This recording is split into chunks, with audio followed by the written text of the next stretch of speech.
In 335 BCE, a young king, barely 21 years old, set out to unite a fractured Greece. This young king was none other than Alexander the Great, a name that would soon echo through the annals of history. Born to King Philip II of Macedon and Olympias, Alexander was groomed for greatness from a young age.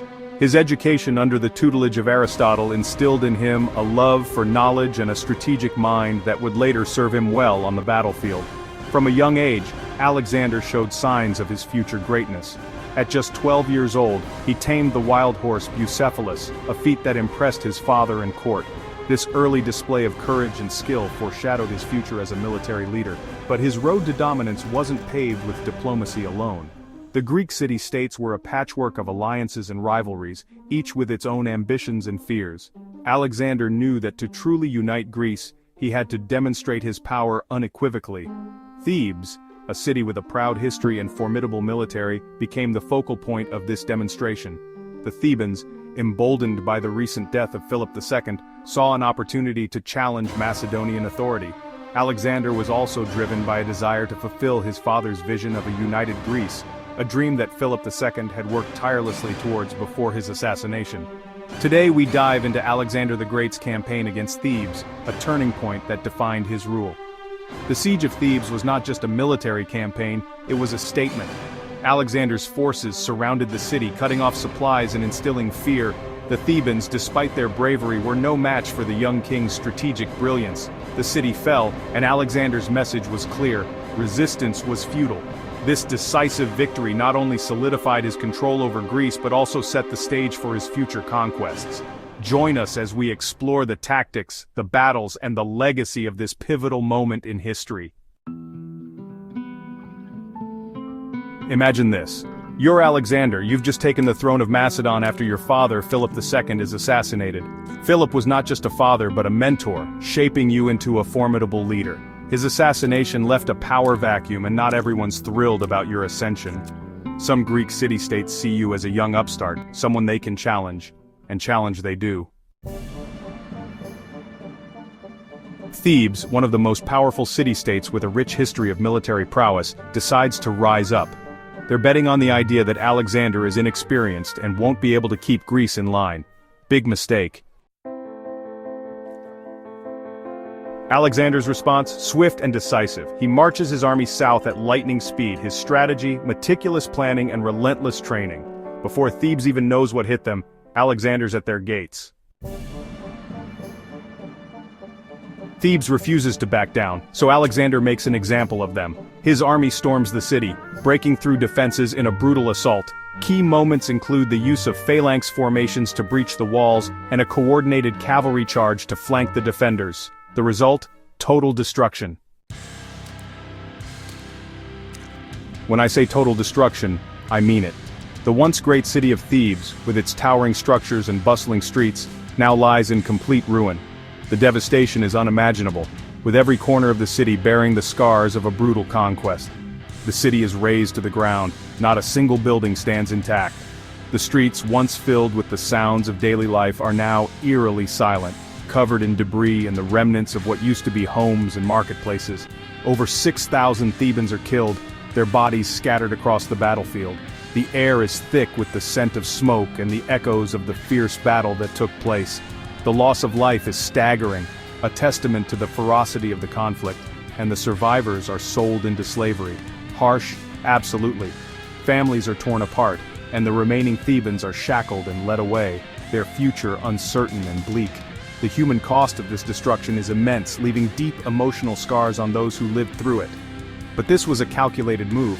The destruction of Thebes was not just an act of war, but a strategic decision. The leaders of the conquering forces gathered, meticulously planning their actions to ensure that their message was clear and unmistakable. Alexander was sending a message: rebel against me, and this is what happens. His proclamation was not just to the Thebans, but to all who might consider defying his rule. The fall of Thebes served as a stark warning, a demonstration of the consequences of rebellion. The military tactics employed were ruthless and efficient, showcasing the might and discipline of Alexander's army.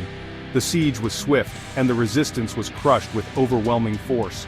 Thebes, once a symbol of strength and culture, was reduced to a cautionary tale.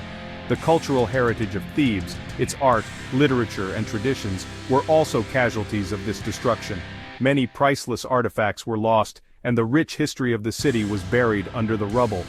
Thebes' legacy, however, lives on as a reminder of the high stakes of power and rebellion in ancient times. The destruction of Thebes sent shockwaves throughout the surrounding regions and city-states. Neighboring cities, witnessing the brutal consequences of defiance, were quick to reconsider their stance against Alexander. The fear of suffering a similar fate led many to submit to his rule without resistance. Diplomatically, the fall of Thebes altered the balance of power in Greece. City-states that once stood united against a common enemy now found themselves negotiating alliances and seeking protection under Alexander's expanding influence. The political landscape was forever changed, with Alexander's dominance becoming increasingly unchallenged. Economically, the destruction had ripple effects as well. Trade routes were disrupted and the economic stability of the region was shaken. Thebes had been a significant player in regional trade, and its fall created a vacuum that affected commerce and livelihoods in the surrounding areas. Culturally, the loss of Thebes was felt deeply. The city had been a center of art, philosophy, and learning. Its destruction meant the loss of a cultural hub, and the surrounding regions mourned the disappearance of a place that had contributed so much to Greek heritage. The impact of Thebes' fall was profound, reshaping the course of history in ancient Greece. Now let's pause here for a moment and delve deeper into the context of Alexander's message to Greece. It's easy to see Alexander as a villain in this story, especially when we consider the sheer scale of his conquests and the ruthlessness with which he pursued his goals. But let's put it into perspective. Greece at the time was a land of fragmented city-states, each with its own ambitions, rivalries, and conflicts. The Peloponnesian War had left the region in a state of disarray, with no single power able to assert dominance. Greece had been in chaos for decades. The constant infighting among the city-states had weakened them, making them vulnerable to external threats and internal strife. The dream of a united Greece seemed almost impossible. Philip II had spent years trying to unify the city-states, employing both diplomacy and military might. His vision was to create a strong, cohesive Greek nation that could stand against any adversary. He laid the groundwork for what would become a formidable empire, and Alexander wasn't about to let it all fall apart. He inherited his father's mission and took it to new heights. His message to Greece was clear: unity and strength were paramount. He believed that only through a united front could Greece achieve greatness and fend off any threats. Alexander's ambition was not just for personal glory, but for the prosperity and security of all Greeks. The reception of Alexander's message by the other city-states was mixed. Some, recognizing the benefits of unity and the strength it could bring, were willing to align with Alexander's vision. Others, however, were wary of losing their autonomy and skeptical of Alexander's true intentions. The path to a united Greece was fraught with challenges, but Alexander's determination and strategic prowess would eventually bring many of these city-states under his banner. The destruction of Thebes had a profound impact on the stability of Greece. After witnessing Thebes' fate, no other Greek city dared to rebel. Alexander's harsh measures not only quelled potential uprisings but also solidified his control over Greece. His actions, though severe, were undeniably effective in maintaining order. What truly sets Alexander apart is his respect for culture. Even after the destruction of Thebes, he spared the house of Pindar, a renowned poet. This act was driven by his admiration for Pindar's work. It shows how Alexander balanced his military conquest with a deep appreciation for culture. Today, Thebes is a quiet town, a shadow of its former glory. But its story has been remembered throughout history as a reminder of the delicate balance between power and unity. Alexander's campaign against Thebes wasn't just about crushing rebellion, it was about creating a foundation for his empire, a legacy that has echoed through the ages. Thebes was just the beginning. With Greece united, Alexander turned his sights eastward, toward the Persian Empire. His ambition was to conquer and create one of the largest empires in history.